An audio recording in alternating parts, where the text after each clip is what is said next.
আসসালামু আলাইকুম বন্ধুরা, ভিডিওতে যে সুন্দর দৃশ্যটি দেখতে পাচ্ছেন তা চাইলে আপনিও আঁকতে পারবেন সহজেই। তাহলে আমাদের কি করতে হবে? মনোযোগ সহকারে দেখতে হবে। এখন তাহলে চলুন দৃশ্যটি আঁকি। এখানে একটি 6B বা 4B পেন্সিল দিয়ে এভাবে একটি রেখা আঁকলেন, তারপর নিচে সোজা করে একটা দাগ দিলেন, উঁচু ঢিবির মতো হয়ে গেল। এরপর ওপরে দেখুন একটি চালা আঁকবো আমরা, ঘরের যেরকম চালা হয় সেরকম চালা, এভাবে সহজভাবে আঁকবো।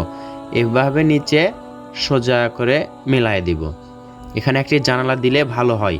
এরপর জানালা দেওয়ার পর জানালার মাঝে এরকম করে দিব, তারপর পাশে আরেকটি ঘর, ছোট্ট একটি ঘর হবে। যেরকম করে করেছি ঠিক সেই রকম করে আবারও সোজা করে নিচের দিকে একই রকম করে দিয়ে দিব।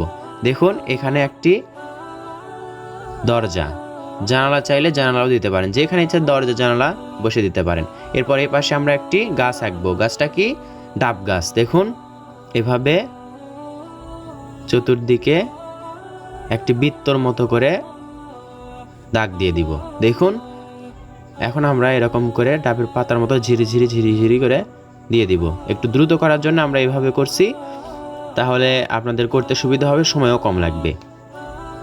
দেখতে পাচ্ছেন এরকম। পেন্সিলের মাথাটি অবশ্যই চিকন হতে হবে যখন এরকম করবেন। সুন্দর একটি ডাব গাছ হয়ে গেল। এরপর আমরা ঘরের এই পাশে দেখুন বাঁ পাশে আরেকটি গাছ আঁকবো। গাছটি হবে এরকম সহজভাবে সুন্দরভাবে।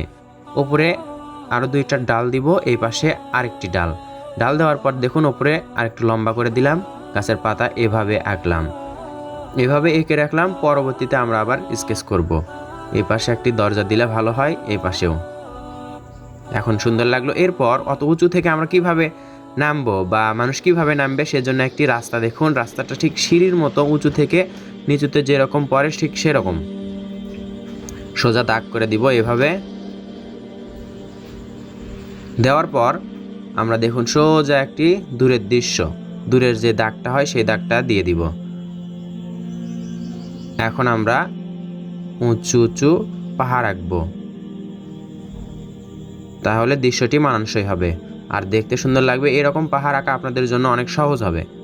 এরপর আমরা দেখুন রাস্তা, সিঁড়ির পর সিঁড়ির থেকে একটি রাস্তা আঁকবো, এভাবে ঢেউ ঢেউ করে রাস্তার এই পাশ দিয়ে নিচে এরকম ডাবল করে দিব। কেন দিব সেটা একটু পরেই বুঝতে পারবেন।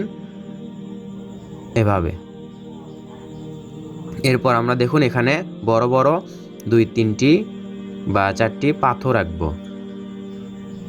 নদী, এই পাশে যেগুলো আছে সবগুলো নদী, মাঝে একটি রাস্তা হয়ে গেল। এই পাহাড়ে দেখতে পাচ্ছেন আমরা এখন স্কেচ করব, পুরোপুরি কালো করে দিব, একেবারে বেশি কালো না, হালকা কালো। দেখতে পাচ্ছেন বন্ধুরা, এটা আমি 4B পেন্সিল দিয়ে করছি। 4B পেট্রা ফোনিক্স পেন্সিল দিয়ে এভাবে করছি, হালকা করে। আপনারা পুরোপুরি কালো করে দিবেন, তাহলে সুবিধা হবে। দেখবেন, খেয়াল রাখবেন যেন অন্য কোনো দাগের সাথে লাগে না যায়। সহজ এবং সুন্দরভাবে আমরা এভাবে করছি যেন আপনাদের বুঝতে সুবিধা হয়, এরকম হবে। এরপর উপরে দেখতে পাচ্ছেন, উপরে এরকম করে করে দিব। এরপর থাকলো ডাব গাছ। ডাব গাছে আমরা এসে এক পাশে গাঢ় রাখবো, এক পাশে হালকা। এরপর যদি একই রকম রাখি তাহলে দেখবেন পাহাড় আর গাছের কোনো পার্থক্য থাকবে না, একই কালার হবে, সেজন্য একটু গাঢ় করে দিলাম। এরপর পাতাগুলো নিচের দিকে গাঢ়, উপর দিকে একটু হালকা থাকবে, নিচের দিকে গাঢ়, উপর দিকে হালকা। এভাবে একটু সাদা রাখতে হবে বা ফাঁকা রাখতে হবে, তা না হলে একবার মিলে যাবে, দেখতে খারাপ লাগবে। নিচের দিকে গাঢ়, উপর দিকে হালকা। বুঝতে পারলেন এবং সহজভাবে আঁকলাম সেটাও দেখলেন। আমরা এখন এই গাছে আসব। এই গাছেও ঠিক একই রকম করে পাশে এক পাশে গাঢ়, এক পাশে হালকা রাখবো। গাঢ় বলতে একেবারে গাঢ় করে দিব, আর এক পাশে হালকা রাখবো, কোথাও ফাঁকা রাখবো না। এরকম করে উপরের ডালগুলো একেবারে গাঢ় করে দিব, দেখুন চিকন ডালগুলো। এখন পাতার নিচের দিকে গাঢ় করব, উপর দিকে হালকা করব। পেন্সিল অবশ্যই আশা করি এভাবে সবাই ঘোরাতে পারবেন বা করতে পারবেন। এটা খুব বেশি কঠিন কিছু না, আপনি চাইলেই দেখবেন, ট্রাই করে দেখবেন, আপনি নিজেও পারছেন। উপর দিকে দেখুন হালকা করে রাখবো আমরা, নিচের দিকে গাঢ়, উপর দিকে হালকা। সুন্দর একটি গাছ হয়ে গেল। এরপর আমরা আসি ঘরের চালায়। ঘরের চালা কীভাবে করব দেখতে পাচ্ছেন, নিচের দিকে গাঢ়, ওপর দিকে হালকা, ওপর দিকে লাইট, নিচের দিকে ছায়া, এরকম। দেখুন চালাটা অনেক সুন্দর হয়ে গেল। এরপর আমরা দরজাগুলো করছি কিভাবে, এরকম জানালা একটু ফাঁকা রাখলাম, এভাবে পুরোপুরি কালো করে দিলাম। নিচে আমরা পাথরের কাছে নিচের দিকে গাঢ়, ওপর দিকে হালকা। এখন দেখুন কতটা সুন্দর লাগছে স্কেচ করার পর। আরও লাগবে যখন পুরোটা কমপ্লিট হয়ে যাবে আমাদের আঁকানো।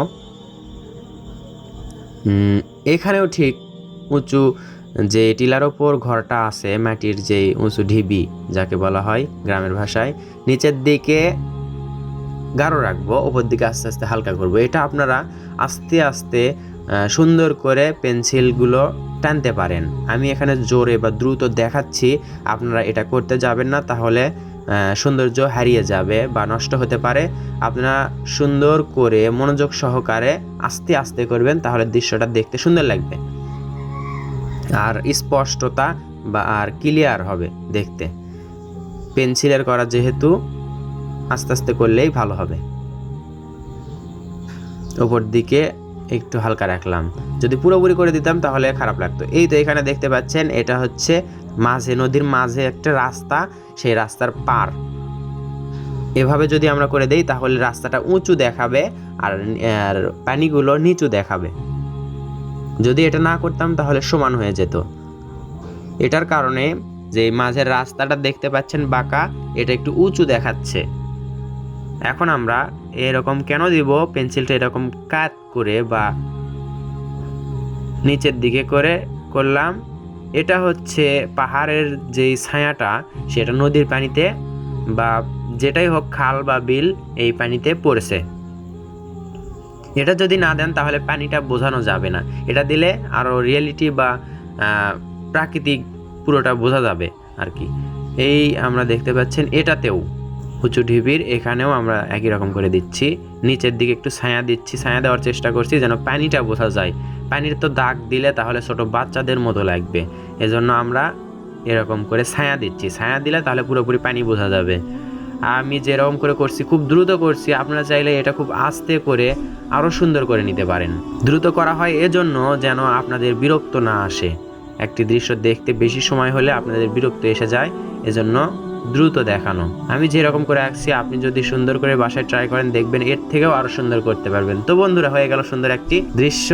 আপনারা চাইলে আঁকুন, এবং যদি ভালো লেগে থাকে তাহলে লাইক, কমেন্ট, শেয়ার করুন। ধন্যবাদ সবাইকে। দেখা হবে ইনশাআল্লাহ নতুন ভিডিওতে। আসসালামু আলাইকুম।